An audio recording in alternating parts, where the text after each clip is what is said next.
Tokisaki Kurumi. Apa yang terlintas di pikiran kalian ketika mendengar karakter yang satu ini? Ya tentu aja, ini dari anime Dead Left. Kali ini gue akan ngebahas tentang Tokisaki Kurumi, lebih tepatnya ke sejarah, kepribadian, dan frasa. So langsung aja kita bahas karakter yang satu ini. Diawali dengan konteks dulu nih, mayoritas populasi yang terletak di Eurasia menghilang karena fenomena berbahaya dan mengenaskan yang disebut dengan gempa bumi ruang angkasa yang dapat terjadi di mana saja di dunia. Akhirnya gempa bumi ini mewakili kedatangan roh, makhluk luar angkasa yang mengancam manusia. Nah, disinilah Shido Izuka, seorang siswa sekolah menengah biasa yang memiliki kemampuan untuk menetralisir roh-roh ini dengan menyegelnya atau menyegel kekuatannya dan menyimpannya di dalam tubuhnya. Nah, memasuki adegan tersebut nih. Namun untuk mencapai ini, Shido harus membuat entitas jatuh cinta kepadanya untuk mengalahkannya melalui ciuman. Ya, sepertinya kalian udah tahu lah ya untuk yang satu ini, yaitu di Dead Left season 1 sampai season 3 kan, untuk menyegel para roh, ya Shido harus melakukan ritualnya.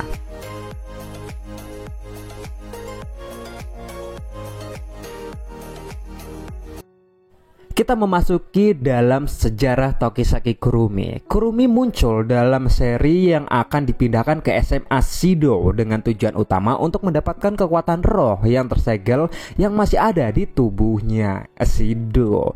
Dia bahkan menyatakan keinginannya untuk membunuh Origami, teman atau pacar Shido yang memproklamirkan diri atau yang ngaku-ngaku gitu loh. Dengan berlalunya waktu, Kurumi mulai merasakan ketertarikan ke arah Shido tersebut, sehingga niatnya berubah untuk berkonsentrasi pada menemukan roh yang menyebabkan kematian lebih dari 150 juta orang dalam gempa ruang angkasa pertama. Jika dia berhasil, dia akan membunuhnya dan dengan demikian memperoleh kekuatannya. Well, selama seri tersebut, kemampuan yang berbeda dari Kurumi pun terungkap, seperti kemampuan untuk memproduksi serangkaian cloningannya dia sendiri, yang membuatnya menjadi praktis dan tak terkalahkan. Nah, penting untuk dicatat nih bahwa Kurumi adalah roh yang paling berbahaya dari seri tersebut, karena ia telah mampu membunuh lebih dari 10.000 orang dengan tangannya sendiri.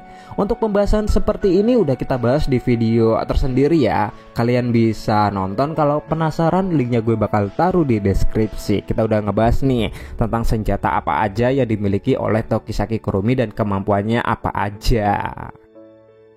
Kita memasuki ke asal nih. Gimana nih asal usul Tokisaki Kurumi? Sejarahnya seperti apa? Kenapa dia bisa menjadi seorang roh? Sementara tingkat kerusakan yang dapat dia lakukan pada manusia dan roh-roh lain diketahui, Kurumi itu sebenarnya awalnya hidup sebagai gadis normal sebelum dia bertransformasi sebagai roh. Beberapa elemen kunci dari sejarahnya dapat disorot di light novelnya. Kalau kalian males baca light novelnya, ya ini gue rangkum beberapa poin-poin pentingnya. Jadi Kurumi dilahirkan dalam keluarga kaya. Jadi dia dicintai dan dilindungi oleh orang tuanya. Kemudian dia diserang oleh monster nih setelah kembali ke rumah. Dan ya singkat cerita, dia diselamatkan berkat Mio, makhluk keterang yang menampilkan dirinya sebagai sekutu keadilan. Mio ini menawarkan kepada Kurumi yaitu kekuatan untuk dirinya yang bisa digunakan untuk melindungi keluarganya dari roh. Dengan ia menerima kristal tersebut, yaitu kristal Sephira dan perlindungan malaikat Zadkiel.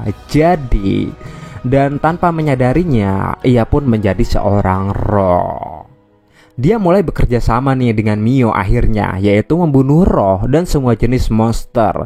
Kemudian dia mengetahui bahwa monster-monster ini benar-benar manusia yang telah menjadi tamu untuk menyempurnakan kristal tersebut.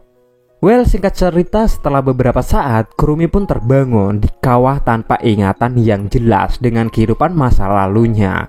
Pada saat itu, ia menerima serangan oleh AST atau tim anti roh meskipun dia berhasil melarikan diri. Sedikit demi sedikit nih, ia mulai memahami kedua kekuatannya, yaitu memanipulasi waktu untuk kesenangannya, kontrol bayangan dan cloningan dirinya sendiri, serta kekuatan malaikatnya.